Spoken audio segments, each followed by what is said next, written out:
It's time to end this. No, Vic.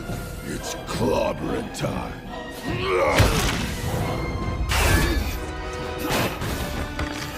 Gotta say, it's fantastic.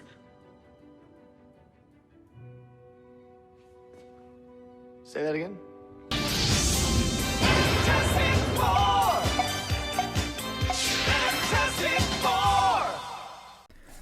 The final trailer for the Fantastic Four First Steps movie just released, and we're going to give our thoughts, expectations, and some predictions. Tap in.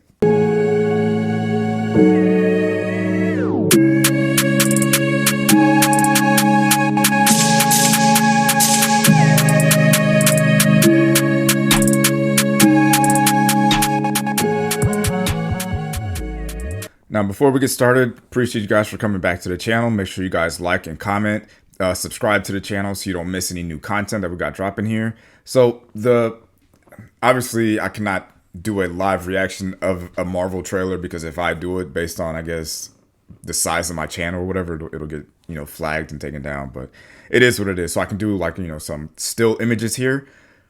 The one thing that I did notice and appreciate, at the beginning, as far as watching the trailer, is how they've kind of established, like, hey, we're not going to rehash this whole story. Like, the Fantastic Four have had 2 movies, and each of those movies, they kind of give their origin story, like how they went up, how they're married, brother, friend, go into space, get powers, come back, all that stuff. Like, there's no need to rehash that. And that's one thing I do like about this version of the MCU. They don't really do a lot of storytelling with some of these, more established heroes like Spider-Man. Like, they didn't go through the whole bit by spider, Uncle Ben thing. They just kind of get you right into it.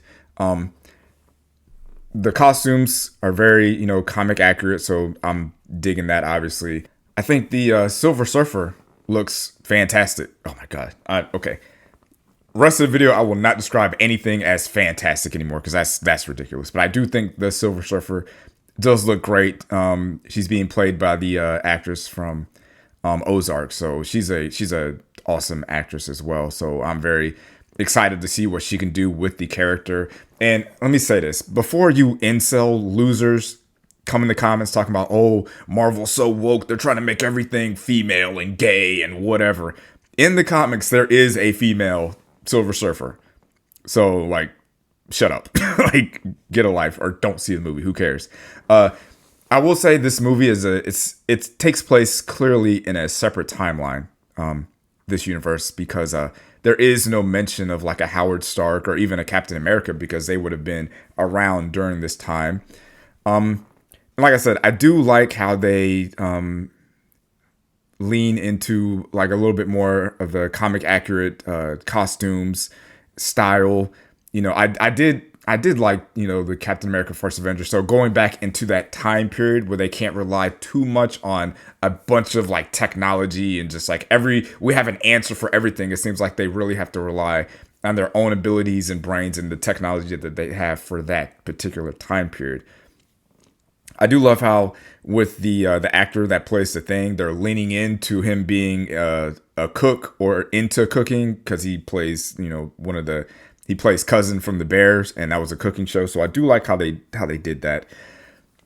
I will say, just based on this trailer, this movie gives me Infinity War vibes, and I'll talk about that when we get to expectations and predictions. But I'm very curious to know what it is that Reed Richard did that would attract Galactus to their planet, to want to, do what Galactus does when he gets to your planet. So for the rest of the video, we're just going to do, expectations and predictions. I will say it was nice to see in the trailer that we get to watch, Mr. Fantastic use his powers. We've seen the Thing, obviously, but we got to see him move and break things, lift things, show his strength and power. We got to see a little bit of Sue Storm doing her thing. Reed Richard being able to, do his stretching thing. That looked pretty awesome. Obviously, the Human Torch, awesome. Looked great. No problems with that. Expectations, predictions. I think Sue and Reed's child is going to be a very, very important character going forward in the MCU.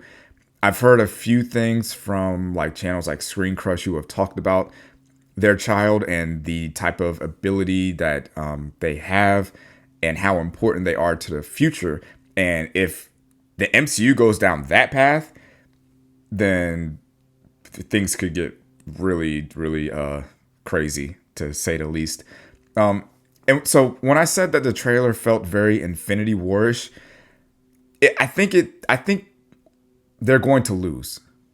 They're not going to beat Galactus. I don't see that happening. I see an end where, you know, there are a few parallels, right? So you have the heroes on the planet doing their own thing, kind of like Infinity War, where, you know, you have Spider-Man, Doctor Strange, Iron Man just kind of doing their thing, taking care of business.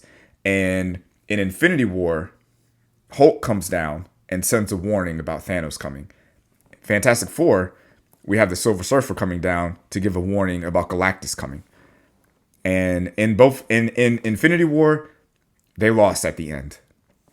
And I feel like with this, that's why I feel like they are not going to be able to defeat Galactus. And I think they're either going to lose the planet or their universe or their timeline completely, but they're going to be able to survive somehow and end up in the current timeline or universe where all the active heroes and mutants and stuff like that are at. Or maybe they just end up in a different timeline. Who knows? But I think my prediction for this movie, at the end of this movie, that planet, that universe as we know it, ceases to exist and they never get it back.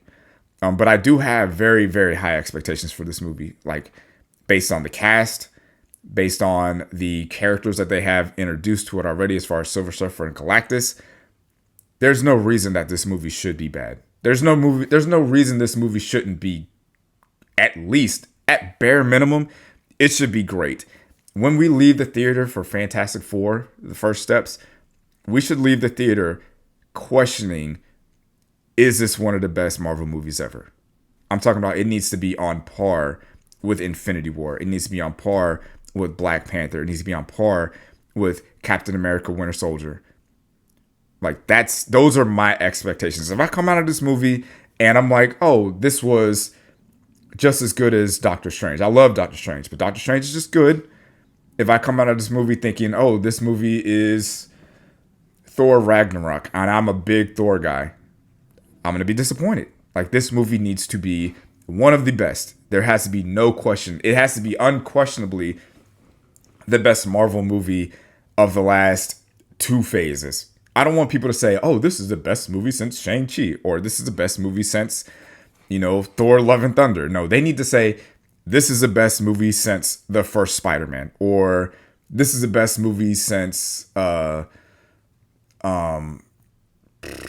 Infinity War. Like, the expectations are high, and they should be high.